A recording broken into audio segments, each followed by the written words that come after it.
Lagi-lagi rame nih soal pemaksaan berpakaian. Kayak di Indonesia nih nggak bakal beres ya masalah kayak gini.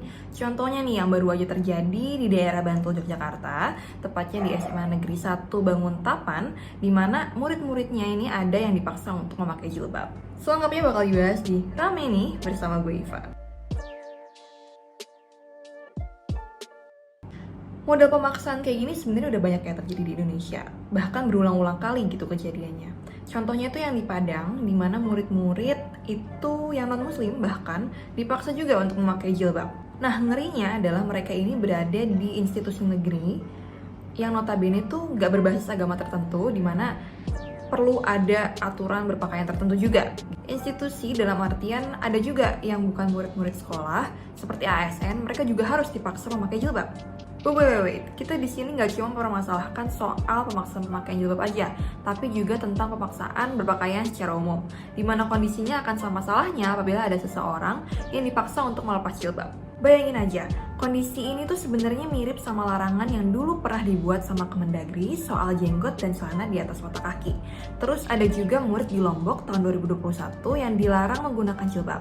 Itu semua sama-sama pembatasan berekspresi.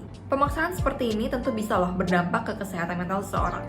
Salah satunya adalah perasaan cemas yang mereka bisa alami akibat pemaksaan yang terjadi kepada mereka. Bahaya banget kan? Gangguan kecemasan yang para korban pemaksaan berpakaian ini alami dapat membuat mereka merasa terkucil dan kesepian secara mental karena tidak adanya pihak yang mendukung mereka saat mengalami tekanan dan pemaksaan. Korban menjadi merasa tidak memiliki kuasa akan tubuh mereka sendiri, lalu kurang semangat hidup, dan bahkan dapat merasa kehilangan identitasnya. Gue juga pernah dengar dari Mbak Alisa Wahid, putri dari Gus Dur, dia mengatakan bahwa isu ini tuh bukan lagi tentang hijab sebagai pakaian religius, namun tentang hak perempuan muslim mengenakan jilbab berdasarkan kepercayaan mereka secara personal. Dia juga nambahin bahwa dalam melihat isu ini itu ada beberapa konteks yang perlu diperhatikan. Salah satunya itu adalah adanya peningkatan ultrakonservatisme yang membuat paradigma Islam inklusif berubah menjadi eksklusif. Hal ini juga berkaitan erat dengan tafsir agama yang diinterpretasikan sebagai satu cara saja. Konteks yang lain dalam isu ini adalah majoritarian herd populism atau simplifikasi arti demokrasi di Indonesia yang menjadi apa yang diinginkan mayoritas adalah apa yang harus dipenuhi tanpa mementingkan konstitusi negara. Misalnya nih, di UUD 45, kita nemu banyak banget kata-kata setiap orang, di mana harusnya negara itu tidak memperdulikan apakah orang ini bagian dari mayoritas ataupun minoritas. Biasanya, kalau orang dipaksa berpakaian tertentu, itu pasti disisipin embel-embel alasan moralitas.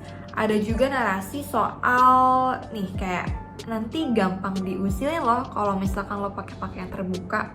Hey, kalau masih banyak pemerkosaan, seharusnya yang dibenahi itu adalah keamanan di sekitarnya. Di India, kasus pemerkosaan di tahun 2008 sampai 2010 itu cukup tinggi. Terus, dari kasus ini, banyak yang pingin membedah nih, kira-kira apa sih salahnya? Apakah pakaian warganya? Bukan, ternyata jawabannya bukan itu.